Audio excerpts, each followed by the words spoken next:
കഞ്ഞി കുടിച്ചിട്ട് എത്ര നാളായി. നിങ്ങളെ പറഞ്ഞിട്ട് ഒരു കാര്യമില്ല. നിങ്ങളൊന്ന് കേൾക്കണം. പണ്ട് ആഴ്ചയിൽ 7 ദിവസം കുഞ്ചാക്കോനെ പോലെ പിള്ളേരാ എനിക്ക് ലവ് ലെറ്റർ തന്നോണ്ടിരുന്നത്. അവസാനം എന്റെ തലയിൽ വന്ന് കയറിയതോ ഈ ചങ്ങനാടിനെ പോലെ എടുത്ത്. നീ എത്ര കളിയാക്കൊന്നും വേണ്ട. പണ്ടേ ഞാനൊരു സിനിമാ നടനെ പോലെ ഇരുന്നവനാ. എന്നിട്ട് എന്താ ഈ സിനിമാ നടൻ സിനിമയിൽ അഭിനയിക്കാന്? അത് പിന്നെ ഈ കെട്ടിപ്പിടിച്ച് അഭിനയിക്കുന്നതൊന്നും എനിക്ക് ഇഷ്ടമല്ലാത്തതുകൊണ്ട് ഞാൻ അത് വേണ്ടാന്ന് വെച്ചു. സിനിമയാവുമ്പോ ചിലപ്പോ കെട്ടിപ്പിടിച്ചൊക്കെ അഭിനയിക്കേണ്ടി വരും. നിങ്ങൾക്കൊന്ന് കെട്ടിപ്പിടിച്ച് അഭിനയിച്ചാലെന്താ? മാസങ്ങളോളം തീറ്റ കാണാതെ കിടക്കണ സിംഹത്തെ കെട്ടിപ്പിടിച്ച് അഭിനയിക്കാൻ പറഞ്ഞ എന്റെ പട്ടി അഭിനയിക്കും. നിങ്ങൾക്കറിയാമോ, പണ്ട് ആപ്പിള് പോലെ ഇരുന്ന് ഞാനാ ഇപ്പൊ നിപ്പിള് പോലായിരുന്നു. നിങ്ങൾ നിപ്പിള് പോലെ ഇരുന്നോ? നമ്മുടെ മോളെ അങ്ങ് കപ്പല് പോലായി. അവൾക്ക് കല്യാണപ്രായമായി. നിങ്ങൾക്ക് അവളെ പറ്റി എന്തെങ്കിലും വിചാരമുണ്ടോ മനുഷ്യ?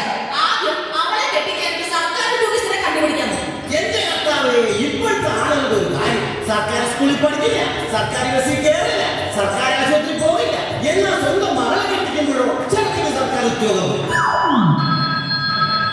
എടിയടാ പലിശക്കാരെ ടീച്ചേഴ്സ് ആയിരിക്കും. നീ ആ ഫോൺ എടുത്തിട്ട് ഞാനിവിടെ ഇല്ലെന്ന് പറയും. ഹലോ, ഇച്ചായൻ ഇവിടെ ഉണ്ട്. ഇച്ചായൻ ഇവിടെ ഉണ്ടെന്ന് പിന്നെ വിളിക്കേ. നിന്നോട് ഞാനിവിടെ ഇല്ലെന്ന് പറയാൻ പോയത് നീ എന്തിനാ ഞാനിവിടെ ഇല്ലെന്ന് പറഞ്ഞത്? അത് നിങ്ങൾക്ക് വന്ന കോളൊന്നും അല്ല, പിന്നെ എനിക്ക് വന്ന കോളാ.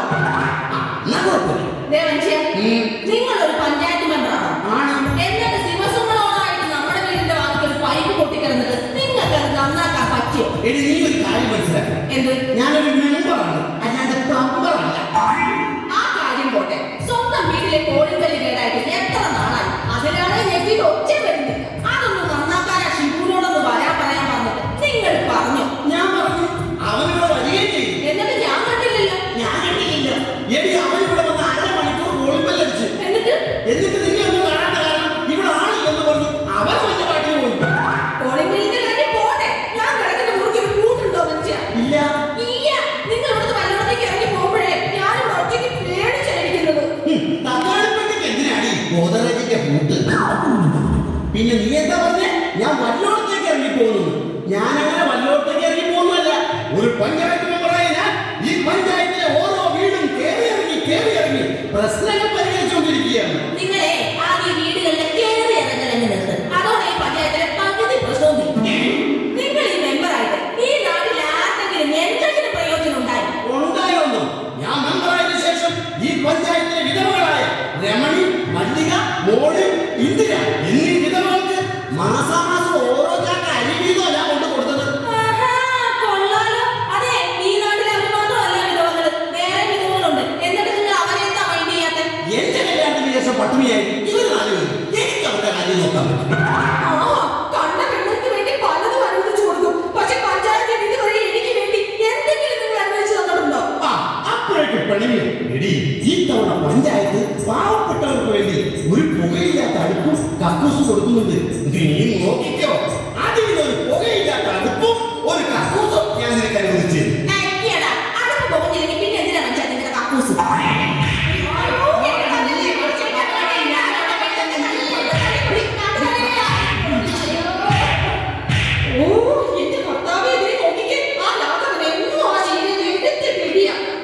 പഞ്ചായത്ത് മെമ്പറിൽ നിങ്ങൾക്ക് ഇടയ്ക്ക് ചെന്നൊന്നും അന്വേഷിച്ചാലെന്താ?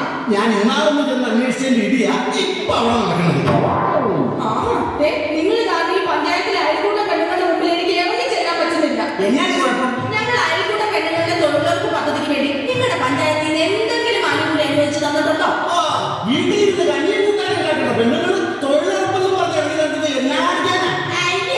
അങ്ങനെ നിങ്ങൾ പെണ്ണുങ്ങളെ ഒരിടത്ത് ഒതുക്കി എടുക്കാൻ നോക്കണ്ട. നിങ്ങൾ ആണുങ്ങൾ ചെയ്ത പണിയൊക്കെ പെണ്ണുങ്ങളും ചെയ്യും.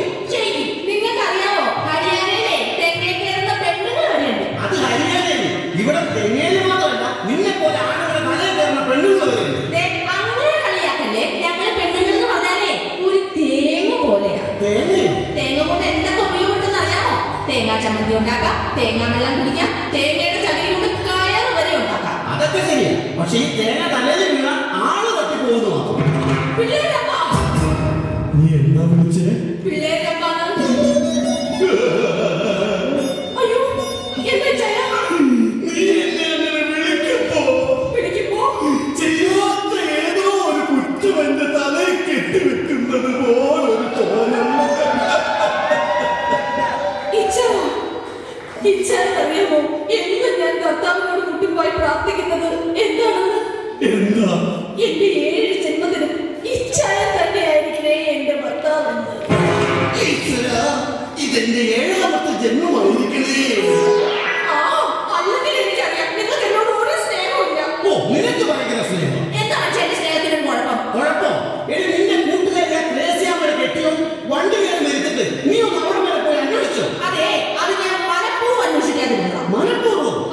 കൊച്ചുനാൾ മുതൽ ഞാനും അവളും ഒരുമിച്ച് കളിച്ചു വളർന്നതാ. എന്നിട്ട് അവളുടെ കെട്ടിയോ വണ്ടി കയറി ചത്തപ്പോ ഈ എന്നെ വിളിച്ച് ഒരു വാക്ക് പറയാമായിരുന്നല്ലോ. അത് മോശം. നോക്കിക്കോ, നിങ്ങൾ വണ്ടി കയറി ചാവുമ്പോ ഞാനും അവളോട് പറയില്ല. നീ എടുക്കട്ട, ഞാൻ എടുത്തോളാം. ഹലോ. ഓ, അത് ശരി. ഓക്കെ. നീ അറിഞ്ഞോ, നമ്മുടെ 2ാമത്തെ മോള് ആ ജോൺസണുമായിട്ട് ബീച്ചിൽ കിടന്ന് കറങ്ങുന്നുണ്ട്. ഞാനത് നിങ്ങളോട് പറയാനിരിക്കുവായിരുന്നു. എന്താണ്? ആ ജോൺസൺ ആദ്യം നമ്മുടെ മൂത്ത മോളോടായിരുന്നല്ലോ പ്രേമം. ഇപ്പൊ നമ്മുടെ ഇളയ മോളെ പ്രേമിക്കുവോ? അപ്പൊ അവന് തേങ്ങയല്ല മൊത്തം കരിക്കാണ്.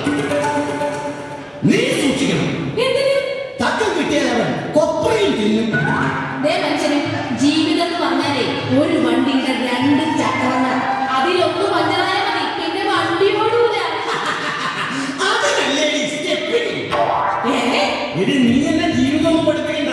നിന്നെ വിശ്വസിച്ചതാണ് എന്റെ ജീവിതത്തിൽ എനിക്ക് പറ്റിയ ഏറ്റവും വലിയ പരാജയം. എന്ത് പരാജയം? എനിക്കൊരു ആൺകുഞ്ഞ് വേണമെന്നായിരുന്നു എന്റെ ആഗ്രഹം. ഇവളെ ഞാൻ വിശ്വസിച്ചു. ഇവളെനിക്ക് തന്നതോ ഒരു പെൺകുഞ്ഞിന്. വീണ്ടും ഒരു ആൺകുഞ്ഞിന് വേണ്ടി ഞാൻ ആഗ്രഹിച്ചു. അപ്പോൾ ഞാൻ ഇവളെ വിശ്വസിച്ചു.